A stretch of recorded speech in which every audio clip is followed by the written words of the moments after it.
Audio Jungle.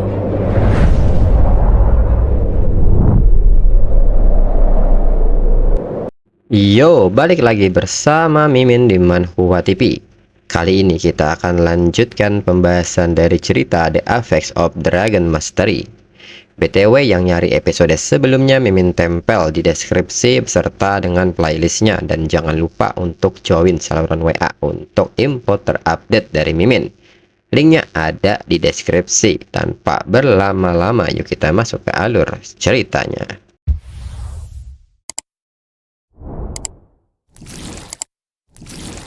Disclaimer, mohon abaikan hal ini jika kalian sudah mengerti. Ini peringatan mengenai konten di channel ini. Video ini berisi alur cerita yang mempermudah bagi pendengarnya untuk mengetahui isi ceritanya dan memahami alur ceritanya. Jika ada kesamaan tokoh dan tempat, ini benar-benar tidak disengaja. Dan peringatan bagi pendengar untuk tidak mencontoh atau meniru perkataan maupun perbuatan yang tidak baik yang ada di video ini, karena cerita ini hanyalah fiktif belaka. Jika mengerti, yuk kita masuk ke ceritanya. Cerita berlanjut. Lalu Luffy pun berterima kasih kepada Lupan dan naganya. Berkatnya mereka bisa selamat. Situasi mengenai Liluo ini tidak biasa menurut Luffy, dan mereka harus melaporkannya kembali ke perkemahan. Luffy pun mengerti, lagi pula Senchai juga perlu waktu untuk memproses keadaannya saat ini. Namun tiba-tiba tubuh Liluo keluar sebuah cahaya kegelapan, dan ini mengagetkan mereka. Luffy pun bertanya benda apakah ini. Benda itu belum keluar sepenuhnya. Luffy yang melihat hal ini segera bersiap dan menilai bahwa energi Fallen Corps yang ada di dalam tubuh Liluo sedang menuju ke bulan darah. Luffy pun segera mengejar energi tersebut karena menurut Luffy, energi ini sangat penting untuk memahami mengenai budak mayat. Mereka tidak bisa membiarkannya lolos begitu saja. Dan segera Luffy mengayunkan senjatanya hingga energi tersebut terpecah dan menjatuhkan Fallen Corps Essence. Melihat benda ini, Luffy mengingat kejadian di Secret Mountains Essence di mana Charles memperoleh benda ini. Mungkin ini jenis yang sama dengan benda tersebut. Jika memang demikian, maka esensi mayat yang jatuh ini dapat memungkinkan seseorang untuk beralih ke profesi tersembunyi. Itu juga membuat seseorang menjadi pelayan dewa kuno. Kemudian Luffy pun bertanya kepada Luffy apakah aman membawa barang aneh seperti itu. Dalam pikiran Luffy, jika mengikuti logika, Luffy pun bertanya-tanya apakah Charles juga telah berjanji setia kepada dewa kuno. Lalu Luffy pun merespon pertanyaan Luffy dan mengatakan bahwa untuk saat ini tidak apa-apa, tapi mereka harus segera menyerahkan ini kepada Tujin. Luffy pun mengerti ucapan Luffy, namun mereka harus menunggu sebentar lagi sebelum kembali. Segera Luffy mengajak Luffy untuk pergi dan membantu Senchai. Setelahnya, mereka pun membantu Senchai untuk memberikan penghormatan terakhir kepada Liluo. Senchai pun mengatakan bahwa dirinya benar-benar berharap bahwa dirinya juga merindukan Liluo. Namun sayangnya itu hanyalah ilusi.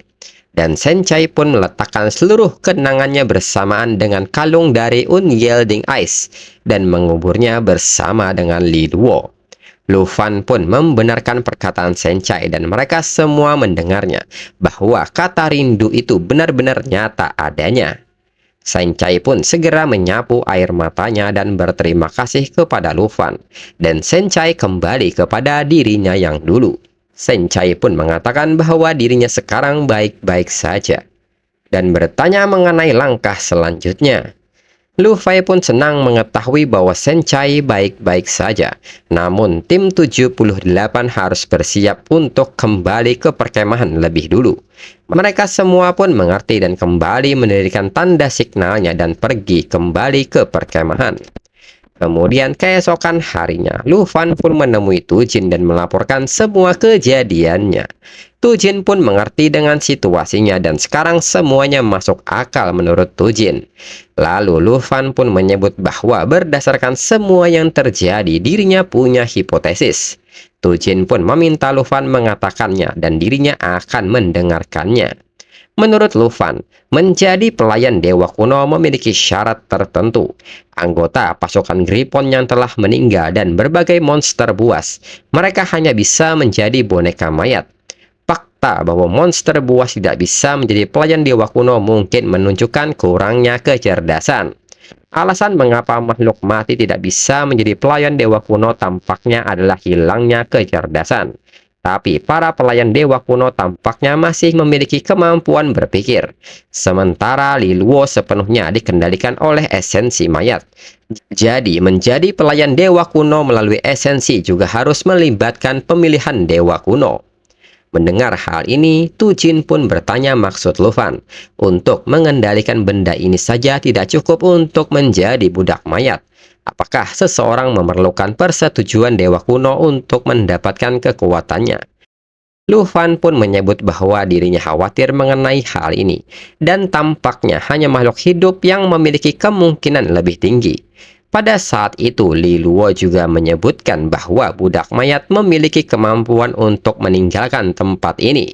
Tujin pun menyebut ini hipotesis yang menarik, mengingatkan dirinya pada rumor beberapa tahun terakhir.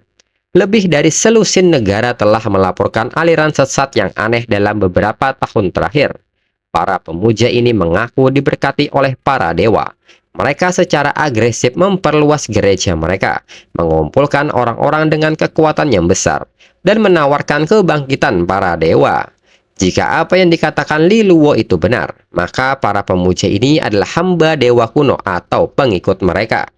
Mendengar hal ini, Lufan bertanya dalam pikirannya, lebih dari selusin negara, apakah itu berarti lebih dari selusin dewa kuno mulai bangkit? Lalu Lufan pun bertanya kepada Tujin apakah sejauh ini camp ini satu-satunya daerah berpenduduk di wilayah paling utara. Tujin pun membenarkan hal tersebut dan bertanya mengapa Lufan menanyakan hal itu. Lufan pun kembali bertanya berapa banyak anggota pasukan Griffon yang masih hilang seperti Li Luo. Mendengar pertanyaan Lufan, Tujin pun menanyakan dugaan Lufan apakah Lufan mengira mereka semua telah menjadi budak mayat. Lufan pun menyebut jika beberapa dari mereka berhasil bertahan hidup dan meninggalkan tempat ini, maka mereka mungkin memang menjadi budak mayat. Dan Lufan merasa bahwa sebaiknya mereka memberikan hadiah untuk menemukannya dan menghilangkan ancaman apapun. Mendengar hal ini, Tujin pun merasa kasihan dengan saudara-saudaranya di pasukan Griffon. Mereka mengabdi kepada negara hanya untuk menjadi buronan. Lufan pun mengatakan bahwa tidak ada cara lain pada saat ini. Saudara-saudara Griffon sekuat akan mengerti hal ini. Tujin pun mengerti maksud Lufan. Lalu Tujin pun bertanya bagaimana dengan benda esens ini. Lufan pun mengatakan bahwa sebaiknya mereka menggunakan esensi ini sebagai eksperimen untuk menguji hipotesisnya. Tujin pun seketika bertanya pada siapa mereka akan mengujinya. Mereka tidak bisa menggunakan seseorang. Lufan pun seketika mengajak Tujin untuk mencoba kepada naganya. Tujin pun sangat kaget mendengarnya dan menyebut ini konyol. Mereka tidak bisa mengujinya pada makhluk hidup dan tentu saja tidak pada naga Lufan. Meskipun Black Dragon tidak terpengaruh pada bulan darah, bagaimana jika terjadi kesalahan? Tidak hanya akan menimbulkan kerugian besar, tetapi juga akan sangat berbahaya. Lufan pun mengatakan bahwa Tujin salah paham. Naga yang dirinya sebutkan bukanlah naga peliharaannya. Tujin pun seketika bingung mendengarnya. Lalu saat keluar, Tujin pun menyebut bahwa dirinya melihat pertarungan Lufan dengan Ruang Changfeng. Selain kelima naga itu, apakah Lufan punya naga lain? Lufan pun menyebut bahwa Tujin salah memahami. Di antara kelima naganya, 2 di antaranya bukan naga peliharaannya, melainkan makhluk summon peliharaan naganya. Mendengar hal ini, Tujin pun menjadi bingung bagaimana binatang peliharaan bisa mensummon makhluk naga lainnya. Segera Lufan pun memanggil Xiao Fei dan meminta Xiao Fei untuk memanggil The Twin Flying Dragon Kings. Dan segera Xiao Fei menggunakan Natural Assimilation dan mensummon Twin Flying Dragon Kings menggunakan Dragon Bone Flute. Tujin pun takjub melihat hal ini. Ini adalah summon dari naga peliharaan Lufan. Itu adalah the ultimate boss of the Sacred Wood. Dan dia hanya layak menjadi makhluk summon peliharaan Lufan. Tujin pun memuji Lufan. Naganya tidak sederhana. Lufan sendiri menilai The Flying Dragon King adalah yang terlemah di antara kelima naganya. Meskipun naga itu menjadi budak mayat yang jatuh, Tujin dan dirinya dapat dengan mudah membunuhnya. Selain itu, sebagai makhluk panggilan dapat dihidupkan kembali setelah kematian tanpa kehilangan apapun. Menjadikannya subjek tes itu adalah pilihan yang sangat baik. Setelahnya, Lufan pun memandang Tujin dan Tujin sudah menyiapkan senjatanya dan meminta Lufan memulainya. Lufan segera meminta Xiao Fei untuk memerintahkan The Twin Dragon untuk menelan benda ini. Segera Lufan melemparkan bendanya. Segera salah satu dari Twin Dragon memakannya. Dan tak butuh waktu lama, naga itu menunjukkan reaksi yang tidak biasa. Dan seketika ledakan energi pun terjadi. Hal ini pun membuat mereka semua kaget. Tujin pun segera meminta Lufan untuk mundur. Naga itu berubah menjadi budak mayat yang jatuh. Namun Lufan meminta Tujin untuk menunggunya sedikit lagi. Membunuhnya sekarang akan sia-sia. Tujin pun juga memperhatikan naga satunya yang juga ikut menunjukkan reaksi yang sama. Jika mereka tidak bertindak sekarang, itu akan terlambat. Namun Lufan lebih dulu meminta Xiao Fei yang bertindak sebagai masternya. Dan meminta Xiao Fei untuk mencoba mendapatkan kembali kedua naga itu dari kendali Dewa Kuno. Segera Xiao Fei maju dan menggunakan Emerald Light dan memberikan Layer Blessing kepada Twin Dragon.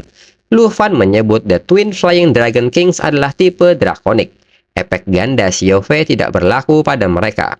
Sepertinya Xiao Fei bermaksud untuk terus-menerus memancarkan Emerald Light untuk melawan kendali Dewa Kuno.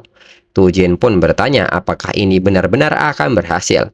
Aura hitam ungu di sekitar mereka hilang, namun nyatanya blessing sederhana tidak bisa membendung aura hitam tersebut. Namun nyatanya Xiao Fei tidak menyerah dan kembali meningkatkan blessingnya.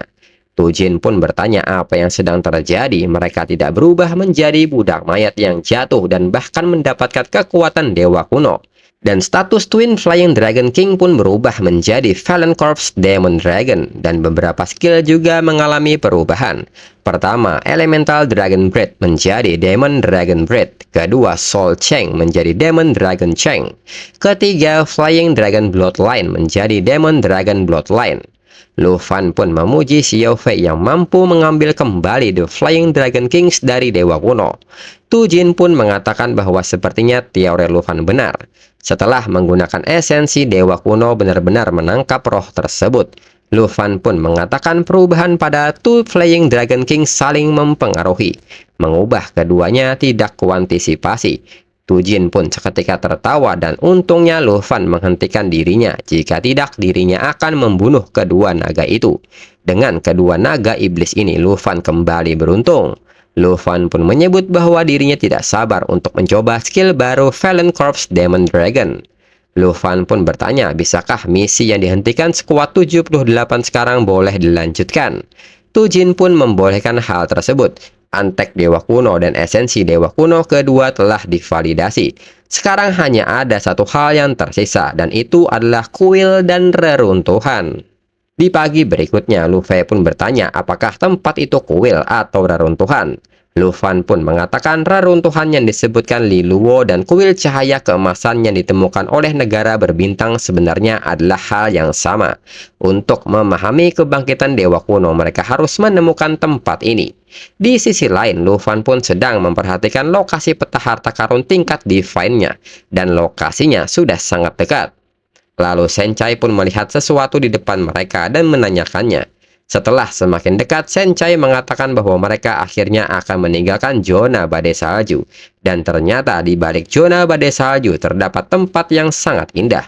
Sedangkan Lufan bertanya apakah yang ada di bawah mereka ini danau ataukah ini lautan. Lu Changkong sendiri menyebut bahwa langit di sini sangat cerah, seolah-olah mereka meninggalkan ujung utara. Segera Lu Fei meminta mereka untuk memperhatikan keadaan sekitar untuk mencari tempat menetap lebih dulu. Lalu saat mendarat, Lu Fei pun bertanya apa yang terhubung dengan rantai besar di bawah es ini. Lu Changkong pun bertanya bisakah mereka mengikuti arah rantai dan membawa mereka ke reruntuhan yang disebutkan Li Luo. Dan di saat yang sama, sistem pun memberitahu Lufan bahwa Lufan telah tiba di lokasi yang ditandai di peta harta karun. Segera Lufan memperhatikan keadaan sekitar dan menemukan sebuah gundukan yang mencurigakan yang tertutup salju. Lufan pun menduga bahwa bentuk ini adalah telur naga. Setelah digali, ternyata dugaan Lufan benar. Harta karunnya adalah telur naga yang keempat. Dan sistem menyebut bahwa ini adalah Blue Dragon Egg. Dan untuk episode selanjutnya, tunggu di minggu depan di hari yang sama. Sekian dan terima kasih.